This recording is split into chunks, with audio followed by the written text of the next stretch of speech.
Hello, today is December 2nd, 2008, and I will be doing the source inspection for two Semitool 870S spin rinse dryers.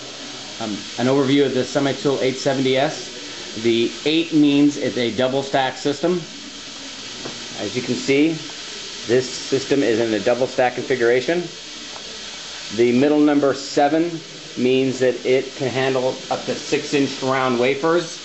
And the 0 is the final number designated on all rinser dryers. The S model, which this system is, has the Semitool PSC 101 or 102 controllers. This system is configured with the Semitool 101 controllers. These controllers have 3 basic cycles: a rinse cycle, a dry one, which is a higher RPM dry to sling the water off of the substrates, and then a dry 2 to do a slower RPM dry of the wafers. These systems in their configuration happen to be for FM 4910 fire retardant poly. That is why they look red. What we've done is we've left the outer plastic of the new poly skins on there. This will allow the tools to be safe in travel, and when they arrive at the customer site, they can remove the red plastic covering off of the poly, and it will look white just like the top controllers and the doors. The Semitool 870S model is a single bolt dead center system. It uses the N2 labyrinth seal, and it has a brushless motors. The rotors that it uses are designated as quick disconnect rotors. They use that phrase because it's one bolt dead center that holds the rotor inside of the system. The two systems that I am going to review today, this system has all of the poly on it, as you can see. The second system, which we'll move over to, has the poly removed. This way we can review the quality of our manufacturing process of the Semitool spin rinse dryer. As you can see, this system has been fully refurbished. It basically looks brand new. We go through, we rebuild all of the valving on the systems. You see LPP for low pressure purge and N2 valve. Those are ACR valves that have been replaced. The system also has heater blankets. That is the red heater blanket on the side. Those heater blankets help in the drying process during the dry 2 and the dry 1 process. This system happens to be configured also with static eliminators. That is called the CY20 anti-stat option from Semitool. This helps destatize the air inside of the chamber, which helps in particle control when the cassettes are taken out. Our systems, again, are fully refurbished. The motors are reviewed, gone through, all the valvings refurbished, and as you can see, all the stainless steel has been electropolished and cleaned, and it looks perfect. The bottom system in this configuration is the same configuration. It also looks like a brand new system. The Semitool chamber is a stainless steel electropolished bowl. I'll review that now.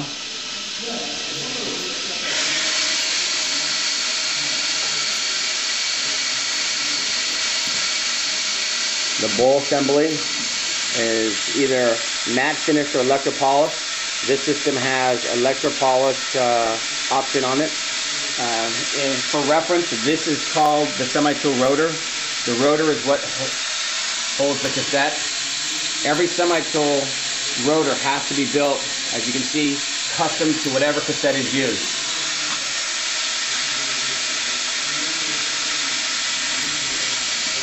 Moving backwards for our demonstration capabilities, as you can see, this system has the cassette in the bottom rinser dryer also.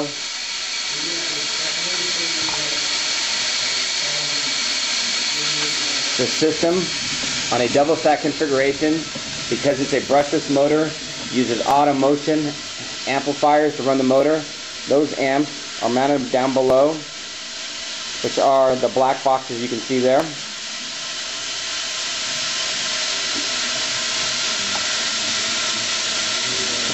What I will go ahead and do now is we will run all 4 systems one at a time, running the process through. Please note when you're watching this video that I'll do a close-up of this.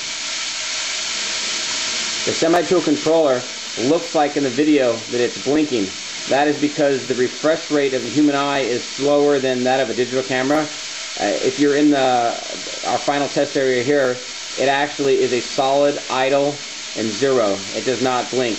In all of the demonstrations you're going to see, these controllers will look like they're blinking, but to the human eye, they do not blink. It is only because, again, the refresh rate of a digital camera is faster than the human eye. So, the way that you start the process, I will scan back, and I'll do the top assembly first. You put your wafers in, you close the door, you then, all you have to do is hit start. This system is running the process for the top controller. Top controller is associated with the top rinser dryer. This process on this system, as I scan in for you, excuse me, is rinse. We have a very simple cycle on here. It's rinsing for 30 seconds at 498 RPM. It's 500 plus or minus 2 RPM. Now it's going into rinse dry 1, which is the higher RPM dry. There's a 10-second purge as it's ramping up. That purges the water out of the DI lines. Now it's moved into dry 1. We run the dry anywhere between 17 and 1800 RPM for slinging the water off. As you can see on the rinser dryer itself, it has a much faster spinning motion. The system is completely balanced, no vibration in it. Runs very nicely.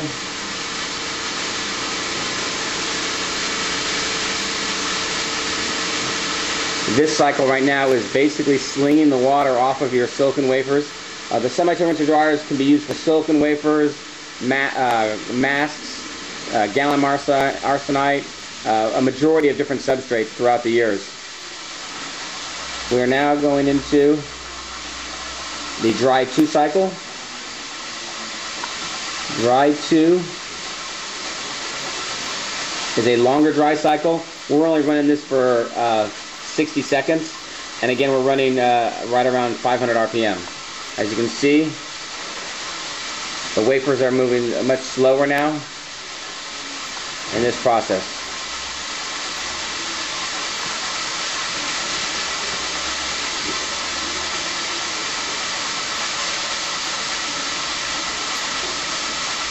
During our quality control in our final test area here, we run the machines approximately 50 times after they've been refurbished, and then we start our final testing procedure for our customers. During any rebuild process, all valves again are checked, all fittings are checked, all DI leaks are checked.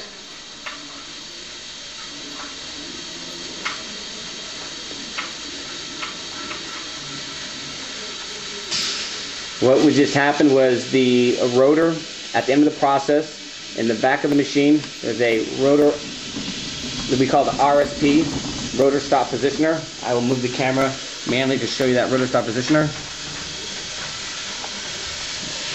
The rotor stop positioner fires into the cam, which uprights the front of the wafers.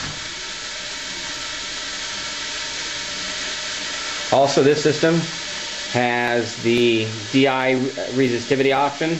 That is a resistivity probe in the drain box, which measures the resistivity of the water during the dry rinse cycles. A better view. This system also uses tachometers to monitor the RPM